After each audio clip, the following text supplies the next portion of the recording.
What's up, everybody? Tyson Roush, Let's Talk Jets. Hope everybody had an excellent week. My apologies for not doing more content. Been pretty busy with work, and I'm also training for a fundraiser, which is going to be a marathon, which I'll be announcing in about a week or so. So that's keeping me crazy busy and tired. So a lot of news surrounding the New York Jets and their coaching staff. And a video like this is hard to do because when this is announced, a lot of fans are, when the people are announced, the fans are like, oh, great move, great hire, great fit, which is awesome. I like seeing it, but then you got to be a little more objective and honest with your assessment, right? So the hiring of Aaron Glenn, which we all know was met with mixed reviews. A lot of people didn't want that first-time head coach.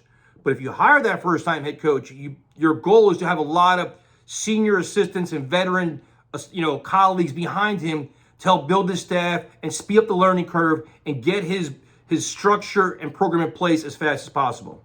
Especially on the offensive side of the ball, which has been just an enigma for the Jets at this point, where they just can't get anything going in terms of a legitimate NFL offense and developing young quarterbacks. So they hired Tanner Engstrand from the Detroit Lions, which obviously Aaron Glenn, being a Lion, knows him very well. In terms of experience, he called plays in college. He called plays, I think it was in the UFL. He worked with Jim Harbaugh, which is an excellent NFL mind.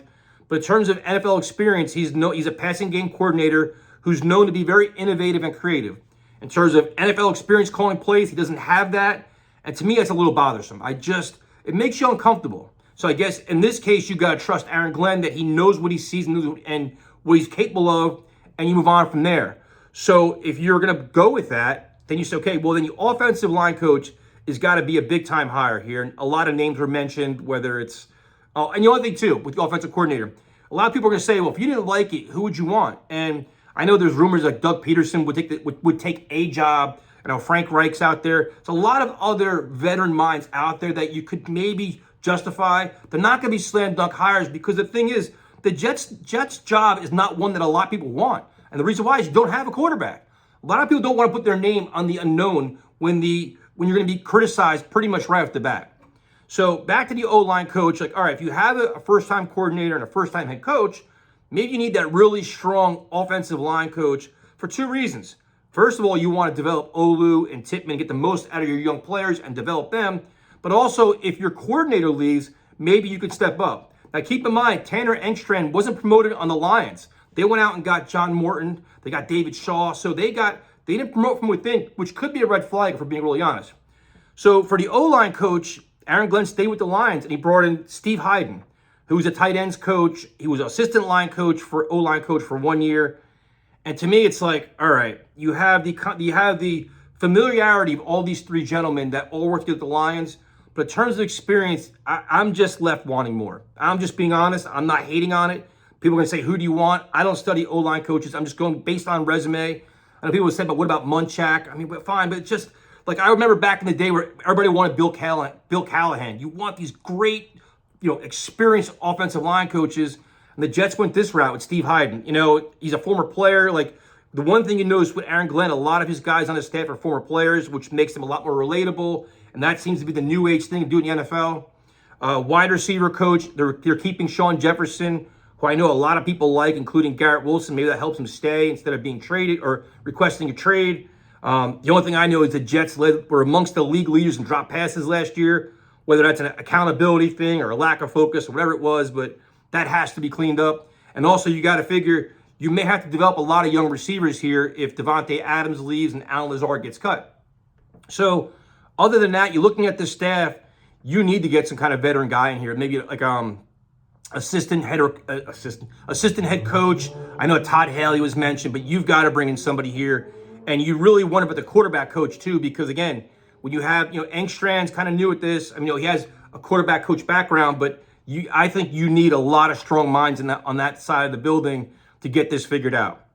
Defensively, the Jets went the veteran route, and when you're looking at the guys that are available, obviously Dennis Allen was already gone, Matt Eberflus, Wink Martindale, who he's in college, but there's a lot of those guys out there. You're like, man, that'd be a really great fit for Aaron Glenn. Depending how you look at it. But he went with Steve Wilks, who was not in the NFL last year, but it has interim head coach background, was a head coach, has a lot of defensive, a strong background in defense. Whether you like him or not, who knows? I mean, the 49ers, a lot of one-and-done jobs. He likes to blitz, he likes to be aggressive. So I think his biggest role would be being a sounding board for Aaron Glenn and helping him, put together his system, clean up his schedule, work out a lot of things as a first-time head coach. Other than that, there's a lot of the linebacker coach, I think it's Aaron Curry, former player. So he's filling out that way. So I think you have faith in Steve Wilks with Aaron Glenn overseeing him, that the defense is going to be okay. The special teams coach is Chris Banjo from the Broncos. A lot of these guys have ties to either Aaron Glenn or Darren Mugi. Banjo actually played under Aaron Glenn. I think he was a safety, special teams demon. So you figure he's got a lot of experience as a special teams player, was an assistant special teams coach, had the buy-in from Mike Westhoff, who's a very respected NFL mind. So first-time coordinator with a strong background. I guess you can go with that as well. But interesting nonetheless. Like I said, I'm trying to be objective, not negative, just point out things. I think at this point, all you can do is just have hope, right? Like you gotta see how this all plays out. But I wonder with all the inexperience, especially on the offense, if the Jets even consider bringing Aaron Rodgers back. I think when you're trying to introduce your new culture and have a new leadership panel and the whole new movement, do you want that wily old veteran sitting on his last year of his contract, or last year of his career, kind of maybe mumbling and saying things and maybe doesn't buy in or has that, whatever energy, or will Rodgers fully buy in and be like, let me go above and beyond to help this organization because they're going to need some guidance? I don't know how that works. For some reason, the way this is playing out, I just don't see Rodgers returning. But whatever, I've been wrong a million times before, and when I am, you guys point it all out. So let me know what you guys think. I'm kind of long-winded, probably missed some spots here, but there's a lot of names, and I'm really tired. So have a good day. Let me know what you guys think about the new staff. I'll talk to you later.